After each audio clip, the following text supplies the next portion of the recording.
एक बार फिर से आप सभी का स्वागत है। हम अध्ययन कर रहे हैं होशे भविष्यवक्ता की पुस्तक का और अब समय है कि हम उसके 7वें अध्याय और 8वें वचन से आगे का अध्ययन करें। मेरे प्यारे भाई बहनों, यहाँ पर 8वें वचन से लेकर लास्ट 16वें वचन तक इज़राइल और जो गैर यहूदी या अन्य जातियाँ हैं उनके विषय में जो अब सिमिलैरिटी हो चुकी है, वो उनके समान बन चुके हैं, इसके विषय में जो है चेतावनी दी गई है। मेरे प्यारे भाई बहनों, यहाँ पे लिखा है एप्रैम देश देश के लोगों से मिला जुला रहता है। एप्रैम ऐसी चपाती ठहरा है जो उल्टी ना गई हो। मेरे प्यारे भाई बहनों, यहाँ एप्रैम किसको दर्शा रहा है? मैं आपको पहले भी बता चुका हूँ।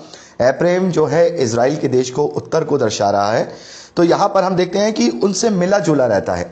जिस बात के लिए परमेश्वर ने उन्हें मना किया कि तुम कभी अन्य जातियों से अपने को रिश्ते संबंध मत रखना, ना उनकी अपनी बेटियां ब्याहना, ना उनकी बेटियां लेके आना, ऐसा ना हो कि वो तुम्हारे बेटे उनकी बेटियां ब्याहें और वो उन्हें मूर्ति पूजा करना और व्यभिचार करना सिखाएं।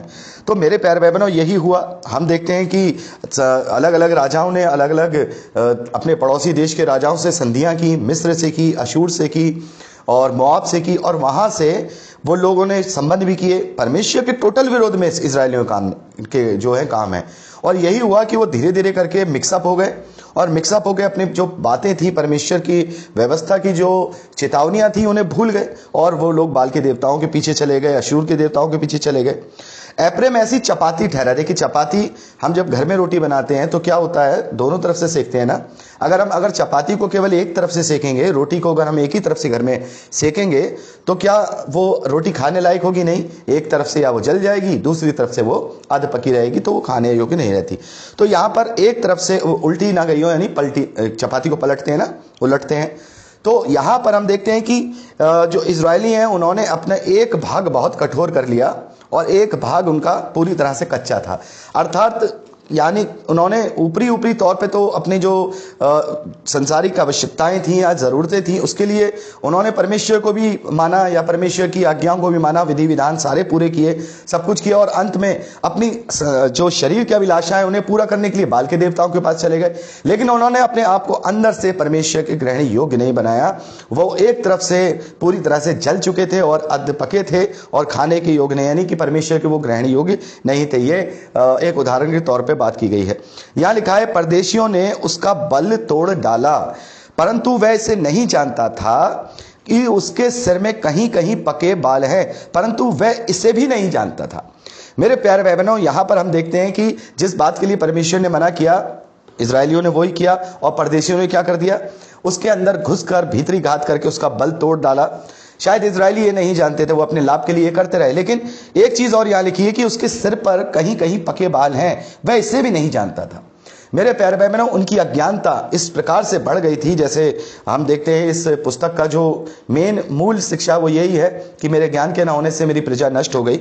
तो उन्हें इस बात का भी ज्ञान नहीं था कि उनके पास पिछला जो परमेश्वर ने उनके पूर्वजों के साथ किया है, वो जो पके बाल है, मेरे प्यारे भाई बहनों, एक्सपीरियंस को दिखाते हैं, बुजुर्गी को दिखाते हैं कि उनके पास वो साक्षियां हैं, उनके पास वो गवाहियां हैं कि कैसे परमेश्वर उनके पूर्वजों को अद्भुत रीति से लाल सागर के 2 टुकड़े करके ले आया, किस अद्भुत रीति से कनान देश का अधिकारी बनाया, कैसे जंगल में उन्होंने, उनके बाप दादाओं ने मन्ना खाया, बटेरे खाई, चट्टान से पानी पिया, और कैसे परमेश्वर उनके साथ रहा और कम संख्या होने के बावजूद भी इतना बड़ा कनान देश जो अलग अलग देशों में बटा हुआ था, उसको पूरी तरह से कब्जे में लिया।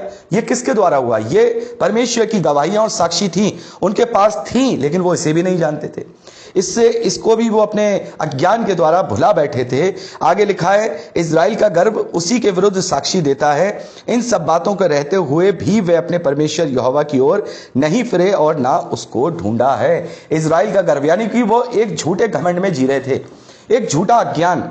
आज भी कुछ ऐसे मसीह विश्वासी प्रचारक हैं जो ऐसे अज्ञान को मसीह विश्वासियों में प्रचार कर रहे हैं। वो अज्ञान है कि परमेश्वर आपका भला है, परमेश्वर आपके साथ है, परमेश्वर आपका संग साथ करेगा, परमेश्वर आपको इसमें से निकाल देगा, परमेश्वर आपको छुटकारा देगा, परमेश्वर आपको अमीर कर देगा, परमेश्वर आपकी नौकरी लगा देगा, इत्यादि इत्यादि। आप जानते ही हैं। अरे ये तो सब कुछ कर सकता है परमेश्वर, लेकिन ये सही नहीं है, यही पूरा नहीं है। ये तो कॉम्प्लीमेंट्री में, हमेशा कहता हूं ये कॉम्प्लीमेंट्री है। और इस तरीके से ही वो लोग क्या सोचते हैं, अरे परमेश्वर हमारे साथ ऐसा नहीं कर सकता, परमेश्वर हमारे साथ वो नहीं कर सकता। जैसे यिर्मयाह भविष्यद्वक्ता के समय में यिर्मयाह कह रहे हैं कि भाई परमेश्वर तुम्हारे विरोध में है, तुम बँधुआई में जाओगे।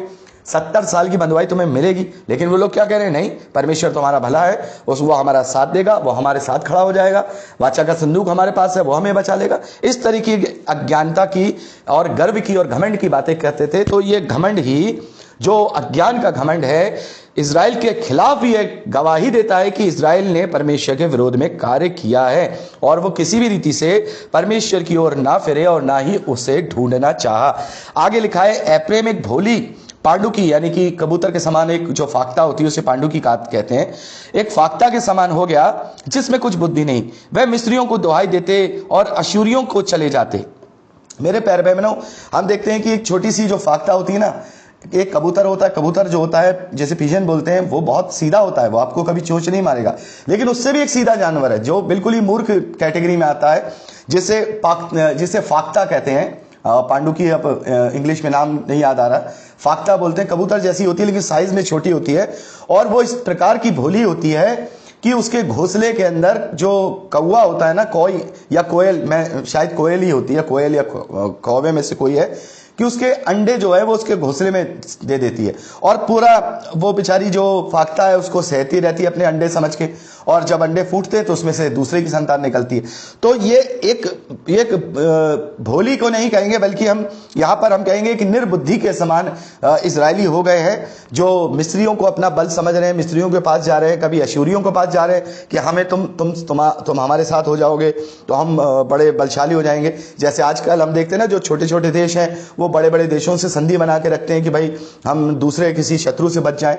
तो ऐसे ही इजरायली करते थे। भाई आज के देश कर रहे हैं, उनके साथ परमेश्वर नहीं, क्योंकि वो परमेश्वर को नहीं मानते, लेकिन इनके साथ तो परमेश्वर था, लेकिन इन्होंने क्या किया, मनुष्यों के पीछे भागे। लेकिन आज इन सब पुस्तकों के बाद अंत के दिनों में हम देख रहे हैं जब परमेश्वर ने एक बार फिर से इजराइल को खड़ा कर दिया है भौतिक देश के रूप में, जैसे अभी 70-72 साल हुए हैं, उस देश में आज ये बात हम कहेंगे कि इजराइल को बहुत सारे लोग ऑफर देते हैं, कभी अमेरिका ऑफर देता है, कभी कोई ऑफर देता है, लेकिन इजराइल आज वाकई में आज के समय में, क्योंकि परमेश्वर ने दोबारा खड़ा करा है, इजराइल जो है आज के समय में किसी से संधि नहीं करता, वो किसी के ऊपर नहीं फूलता। उसकी अपनी खुद की सेना इतनी शक्तिशाली है कि वो 10-10 राष्ट्रों को भी अकेला हरा सकती है। पूरी दुनिया एक तरफ हो जाए और इजराइल एक तरफ हो जाए तो इजराइल के पास वो खतरनाक हथियार और टेक्नोलॉजी है आज के समय में कि वो अमेरिका का भी सामना कर सकती है, चाइना का भी कर सकता है, इंडिया हो, रशिया हो, किसी का भी सामना कर सकता है।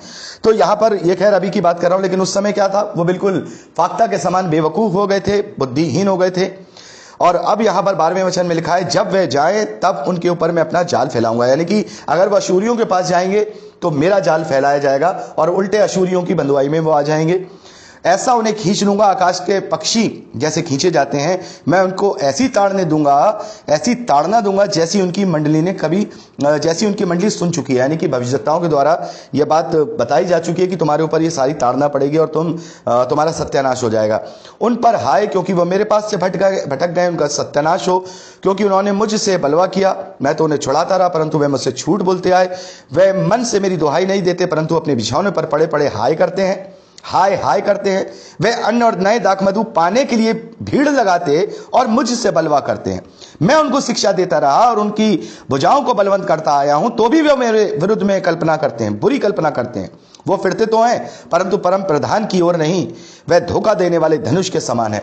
तो यहां पर कहते हैं कि वो पश्चाताप तो कर रहे हैं, लेकिन इसलिए नहीं कर रहे कि उन्होंने बुराई की, बल्कि वो इसलिए कर रहे हैं कि हमें रोटी मिल जाए, हमें दाखमधु मिल जाए, हमें अन्न मिल जाए, और हाय कर रहे हैं, लेकिन मन से पश्चाताप नहीं कर रहे, अपने गलतियों का पश्चाताप नहीं कर रहे, अपने गुनाहों का पश्चाताप नहीं कर रहे, अपने अपराधों का पश्चाताप नहीं कर रहे।